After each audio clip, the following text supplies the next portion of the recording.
Vamos a cambiar de lugar para ir a hablar de un tema con Héctor Sánchez, él es ex superintendente de salud. Y este anuncio, Héctor, gracias por venir, ¿cómo está? Muy buenos días. Este anuncio que ha hecho el presidente Sebastián Piñera ayer sobre agilizar los plazos, bueno, estaba anunciado, todos sabíamos que venía una reforma importante en la salud, particularmente hacia las ISAPRES, y el mandatario apunta a dos áreas que son bien cruciales y tal vez lo que a muchos afiliados les complica más. Dice relación con las preexistencias por una parte y las carencias por otro. Si bien es cierto, no hay un detalle, Héctor, del proyecto que se va a enviar y de lo que se ha sabido. En líneas generales, ¿cuál es su percepción de esos anuncios? Yo creo que el presidente, lo ratifica ayer el ministro en una declaración, establecen básicamente 4 o 5 áreas de reforma. La primera es específicamente la eliminación de las carencias y las preexistencias, lo cual en la práctica tiene 2 implicancias adicionales, que se elimina la declaración de salud al ingreso, ¿ya? Lo cual es muy importante porque esa es la que ese era el instrumento que permitía que las ISAPRES definieran las carencias y preexistencias o podían definir la aceptación o no de un contratante. ¿Ya? Por lo tanto, eso se elimina. Y lo segundo es que, en definitiva, el segundo efecto que eso genera es que se produce la libre movilidad de la gente entre las distintas ISAPRES. Y ese es un elemento muy importante, porque hoy día el 40% de la población de las ISAPRES está cautiva por alguna preexistencia o carencia y se van a poder mover entre distintas ISAPRES. 2 cosas, perdón que lo interrumpa, pero es bien importante. ¿Podemos contar a la gente la diferencia entre la preexistencia y la carencia? Sí, la carencia es el tiempo que la persona tiene que esperar para recibir un beneficio. Okay. Ya frente a situaciones específicas. Y la preexistencia son aquellas enfermedades que existen antes de la firma del contrato. Por lo tanto, esos son los 2 elementos que se afectan. Héctor, usted recién nos decía algo muy importante, dice relación con que yo no tengo que contarle a la ISAPRE las enfermedades que he tenido, no tengo que dar esa información de salud antes de poder afiliarme.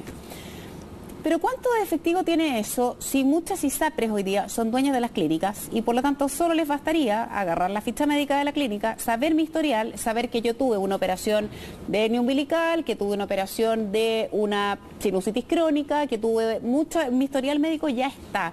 Y las mismas ISAPRES son dueñas de las clínicas en algunos casos. Por lo tanto, eso también puede ser algo que a la larga igual me impida entrar a una ISAPRE. Yo entiendo que la ley lo que va a establecer claramente que las ISAPRES no van a poder hacer selección al ingreso. Ok. Y por lo tanto, independiente de la condición de salud que tenga la persona, tampoco van a poder definir carencia y preexistencia. Perfecto. Por lo tanto, eso es absoluto. El otro elemento que también se ha planteado es que se definiría un plan universal para todos los afiliados a la ISAPRE. Y ese plan universal tiene también 2 efectos. El primero es que va a dar más transparencia. Hoy día tenemos más de 8.000 planes que están funcionando. Es de loco. Y eso nadie entiende. Y lo segundo, además de la transparencia, que va a permitir comparar entre distintas ISAPRES porque el producto va a ser el mismo. Y la competencia entre las ISAPRES se va a dar por el precio de ese plan y se va a dar también por la calidad de la red que esa ISAPRE tenga. Por lo tanto, van a haber planes universales a precio 1 con una red determinada o a precio 2 con otra red determinada. Y ese es un elemento que también ordena mucho el funcionamiento del mercado. Lo único que no está definido, y que creo que es importante definirlo, es cuál va a ser la modalidad de precio. Porque por un lado se ha señalado que va a haber compensación de riesgo a través de un fondo compensatorio por riesgo, lo cual significa que si se compensan los riesgos, en estricto rigor no tiene sentido cobrar tarifas diferenciadas o se va a cobrar pequeñas diferencias, como se ha señalado también en algunas declaraciones por parte del ministro. Yo creo que aquí hay un tema que no es menor, ¿ya? Porque tanto el Tribunal Constitucional del 2010 como la Corte Suprema recientemente, ¿ya? Y la gente en las encuestas y en los 150 a 170.000 juicios al año de recursos de protección, la gente y los tribunales ya no aceptan la diferencia por edad y por sexo. Y eso implica entonces, Héctor, que van a ser puestos al día de hoy los hombres, por ejemplo, que tienen planes efectivamente más baratos a igual prestación que una mujer, los que van a terminar compensando a los pacientes que hoy día resultan, entre comillas, más caros para la ISAPRE, las mujeres, el adulto mayor? Todos los que en algún momento de la vida tienen costos más bajos van a compensar a los que tienen en algún momento de la vida costos más altos. Las mujeres hay edad también las cuales tienen costos más bajos. Ya en el caso de los niños recién nacidos, hombres y mujeres cuestan lo mismo. Después de los 2 años hasta la edad fértil cuestan lo mismo. Y posteriormente empiezan a producirse diferencias. Por lo tanto, se van a producir compensaciones. Pero aquí hay otra variable que hay que tomar en cuenta. Y es que nadie vive solo, en estricto rigor. Todos tenemos algún pariente, tenemos una madre, tenemos un padre, tenemos una hermana, tenemos un hermano. Ya tenemos a alguien que en definitiva le vamos a entregar alguna compensación. Por lo tanto, tampoco es tan frío como para decir los hombres van a financiar a las mujeres. Eso no es así en estricto rigor. Técnicamente lo es, pero en estricto rigor... Hay que pensar que ese hombre es parte de mi familia también. Parte de una familia. Héctor, cuando se habla, por ejemplo, que las preexistencias no van a pesar al momento de una ISAPRE recibir a un cliente nuevo, alguien por ahí decía...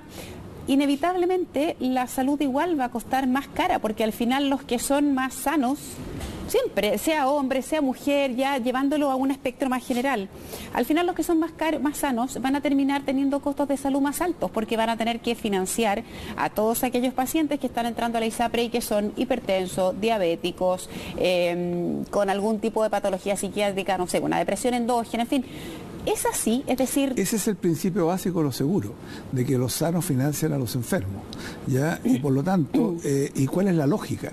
De que en algún minuto el que está sano va a estar enfermo, ¿ya? Y lo que se quiere evitar es que cuando se enferme, el costo que significa esa enfermedad, ¿no es cierto?, no vaya directamente a su bolsillo, sino que el seguro en general se lo pague. Por lo tanto, desde esa perspectiva, es efectivo que los sanos van a financiar a los enfermos. Siempre ha sido igual. En todos los seguros en el mundo funciona exactamente igual. ¿Qué pasa, por ejemplo, con esa misma reflexión llevada a patologías que son y que se desatan producto de la negligencia propia del ser humano? No sé, estoy hablando de la obesidad, que tiene que ver con efectivamente comer mucho más de lo que se requiere, con tener una vida sedentaria, etcétera, etcétera.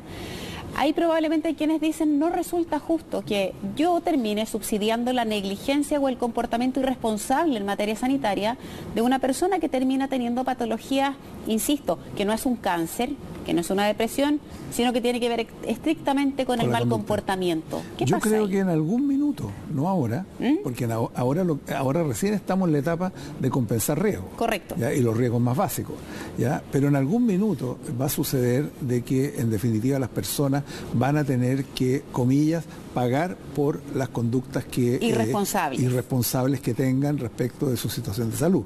Yo creo que eso cada día está tomando más espacio en la discusión de los sistemas de salud en el mundo. Y hay algunos sistemas más desarrollados que están empezando a incorporar incentivos o desincentivos para el buen comportamiento de la gente en la mantención de la salud. Se nos acaba el tiempo, me quedan varias preguntas y si tengo que elegir una para terminar, quisiera saber su opinión, Héctor, sobre cuál va a ser el nudo más complejo de resolver, sea por una discusión ideológica que va a estar instalada o bien porque va a ser aquel punto en que las ISAPRES no van a querer aflojar y ceder probablemente para tener un sistema tal vez un poco más equitativo en la posición que tiene hoy día la ISAPRE respecto del afiliado. Hay dos nudos. El primero es que va a haber una posición ideológica de dos posturas. La postura que quiere que la reforma sea integral y que se vaya directamente a mancomunar todos los riesgos, tanto del sistema público como privado, y hay un sector político que lo quiere. Un sistema único para todos. Un sistema único para todos. Okay. Y yo creo que ni el sector público ni el privado están preparados para eso. Y el segundo nudo es que si se quiere reformar a las ISAPRES con éxito, es necesario modernizar y reformar el FONASA. Porque si no, lo que va a suceder es que mucha gente que hoy está en el FONASA se va a ir a las ISAPRES. Sobre todo, imagínense, hay 2 millones de personas en lista de espera en el sistema público. Por lo tanto, en el FONASA van a haber muchas personas que van a querer ir a resolver su problema y después volver. Y eso quiebra cualquier sistema. Por lo tanto, creo que es imprescindible reformar el FONASA. Y de hecho se ha escuchado poco, ya, porque creo que es necesario que se tome una decisión política respecto de que el FONASA se modernice y sea competitivo con las ISAPRES, para que en definitiva se evite esta fuga. Suena feo lo que voy a decir, pero alguien mal pensado podría pensar que al Estado le conviene eso, porque es una carga que se disminuye y que pasa a un sector privado. Nosotros lo medimos. Habría una pérdida neta para el Estado de 150.000 millones de pesos al año. Ok. Por lo tanto, no le conviene. Perfecto. Héctor, muchas gracias por venir personalmente a CNN. Que tenga un buen fin de semana largo. Un placer. Que esté bien. Hasta luego. Hacemos un alto, las 9:32. En breve estamos con más noticias.